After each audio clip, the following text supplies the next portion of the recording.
네, 국내 시체크임 메리츠홈증권의 양태준 대리와 얘기를 나눠보도록 하겠습니다. 안녕하십니까? 네, 안녕하세요. 네, 자 오늘 어떤 내용들 가지고 저희가 얘기를 나눠볼지 이슈부터 먼저 확인해 보도록 하겠습니다.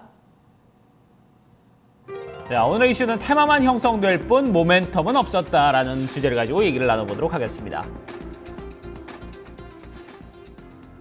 자, 이 부분은 이제 아마 MWC와 관련된 얘기가 아닐까 하는 생각이 드는데 얘기했던 것처럼 어제 뭐 IT 관련주들 좀 상당히 흐름은 상당히 좀 좋았던 모습이었고 OLED 관련주도 좀 흐름은 상당히 좋았던 그런 모습이었는데 자, 뭐 가상현실에 대해서 좀 얘기는 뭐 계속해서 좀 MWC에서 나왔던 부분에 대해서 관련주들이 좀 많이 움직이고 있습니다만 사실 뭐 그게 큰 동력이 좀 되고 있지는 않은 모습이에요.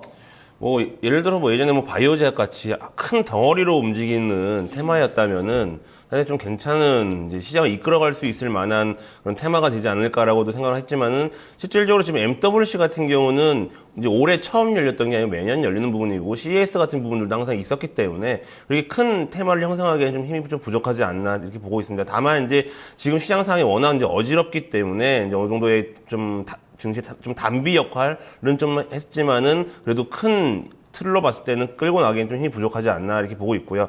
다만 이제 뭐 SK 뭐 하이닉스라든지 아니면 뭐 LG전자, 뭐 LG이노텍 특히 뭐 하이닉스 같은 경우는 수급적인 측면 보더라도 기관 외국인 상당히 좀 강하게 좀 들어온 부분들이 있고요. 아무래도 낙폭에 대한 부분들이 상당히 크게 들어왔었기 때문에 외국인들 기관들 저가 매수에 대한 부분들로 좀 강하게 좀 들어온 것으로 좀 보고 있습니다. 이제 아무래도 이제 실적에 대한 부분들이 시장에서는 좀 안 좋게 보는 부분도 있음에도 불구하고 상당히 좀 세게 들어왔던 부분들은 차후에 좀 큰 또 낙폭이 좀 나올 수도 있다라고 좀 보고 있고요. 좀 LG 같은 경우에는 최근 이제 G5에 대한 부분들이 상당히 좀 삼성과 좀 비교하면서 상당히 좀 기대감에 대한 부분들이 많이 작용을 하고 있는데 특히 지금 LG전자라든지 LG이노텍 같은 경우가 상당히 좀 강세 흐름이 나타나고 있거든요. 근데 이 두 종목 같은 경우도 낙폭에 대한 부분은 상당히 크게 나왔었기 때문에 시장에서는 그런 저가 매수에 대한 기대감으로 올라가는 것 뿐이지 이제 충분한 모멘텀을 갖고 올라가는 거에 대한 부분들은 물론 뭐 당분간은 지속 가능 여부에 대한 부분들은 있겠으나 이제 뭐 중기적으로 봤을 때는 좀 약하지 않을까 좀 이렇게 보고 있고요.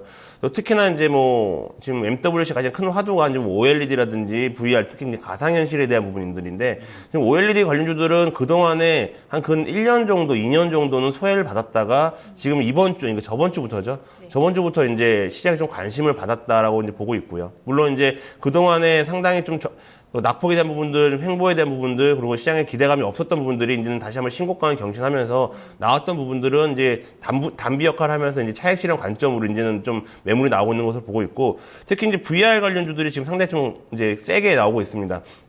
세게 나오고 있는데, 지금 관련주들이 많지가 않습니다. 뭐, 많아봐야 한 뭐 20, 30개 정도 종목들밖에 없기 때문에, 이 안에서 지금 상당히 좀 참 어지러운 부분들이 나타나고 있고 어느 종목은 또 낙폭이 크게 나오고 있고 어느 종목은 또 세게 가고 있고 상당히 좀 어지러운 상황이기 때문에 실질적으로 지금 이거는 단기 테마로 좀 생각을 하시고 만약에 과열이 세게 나오게 된다면은 큰 폭의 하락도 나오기 때문에 지금 상황에서는 이제는 이제 좀 조심하는 테마로 좀 분류해야 되지 않을까 보고 있습니다. 네, 정말 일주일이 화끈하게 뜨겁게 좀 시장을 과열시켰다가 금방 좀 식지 않을까라는 이야기를 해주셨어요. 사실 CES 저희가 뭐 앞서서 2부에도 이야기가 나왔지만 CES 때는 전기차 관련 테마주가 테마보다는 그래도 주도주 역할을 해주면서 두세 달가량 시장을 이끌어줬었거든요. 네, 그때와 조금 다른 분위기다라고 이야기를 해주셨었는데 그렇다면 관련 테마주들에 대해서 아마 지금 추가적으로 들어가실 생각을 하실 분들도 많으실 거예요. 좀 전략을 구체적으로 좀 얘기를 해주시죠.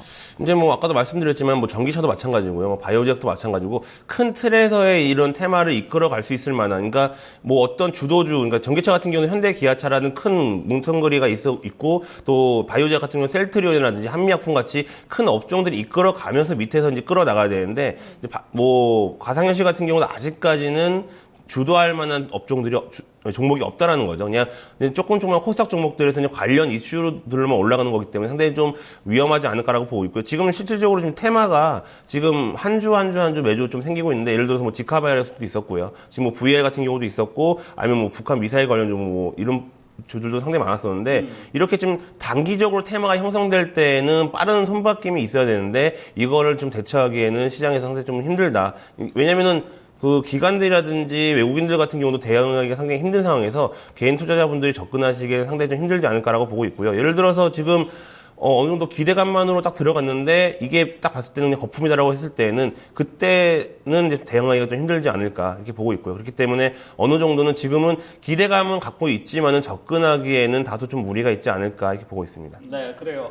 자, 이렇게 기대감만으로 좀 접근하는 건 좀 상당히 좀 무리가 있다 이렇게 얘기를 했는데 대외적인 부분도 사실 뭐 썩 좋은 여건은 아닌 것 같아요. 뭐 우리가 조금 전에 이제 우리나라 관련된 지정학적인 요인들도 얘기를 했습니다만 글로벌적인 어떤 흐름 측면에서 볼 때도 지금 영국이 지금 어떻게 보면 이제 가장 키를 좀 쥐고 있는 그런 상황이 아닌가 하는 생각이 있는데 여기서 영국 때문에 유럽 증시가 흔들린다면은 전체적인 또 파장력이 좀 클 것 같습니다.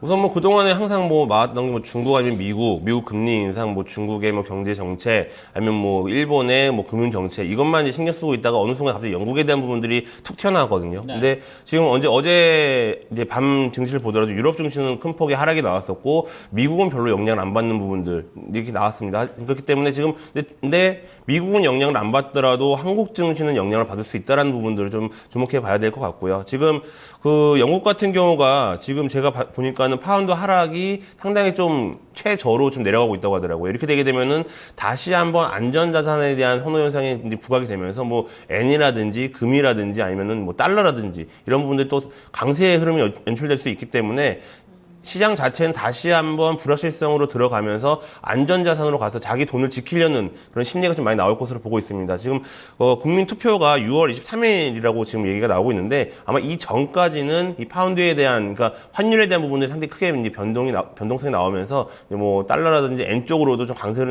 나타나고 한국 증시 같은 경우는 썩 좋은 흐름으로 나타나지는 않지 않을까 이렇게 보고 있습니다. 네, 위안화 하나로 글로벌 시장이 흔들렸던 것처럼 이 파운드가 7년의 최저점까지 약세를 띄고 있는데 이런 부분들 외환시장의 불확실성을 높여줄 수 있다라는 측면에서 리스크로 체크를 해봤습니다. 네. 투자 전략 좀 결론적으로 내주시죠.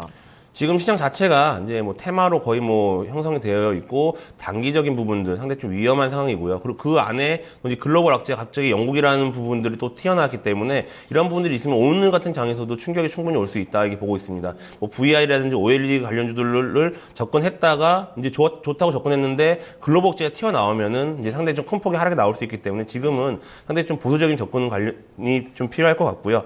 뭐 지금 기관들 같은 경우도 지금 펀드 환매를 시작을 했습니다. 특히 이제 투신권 같은 경우 뭐 많은 물량은 아니지만은 지금 4거래일 연속 이제 매도 물량이 나오고 있기 때문에 이런 부분들은 좀 주의하시면 좋으실 것 같고요. 뭐 특히 유통업이라든지 건설업 쪽 지금 매도하고 있으니까는 이런 부분들 체크하시면서 대응하시면 좋을 것 같습니다. 네, 좁은 박스권 내에서의 좀 대응이 필요할 것 같습니다. 계속해서 좀 관망하는 자세가 지금 시장에는 현명한 태도가 아닐까라는 전략 드렸는데요. 관련 종목들 관련해서 저희가 언급 드렸으니까요. 참고해 보시기 바랍니다. 네.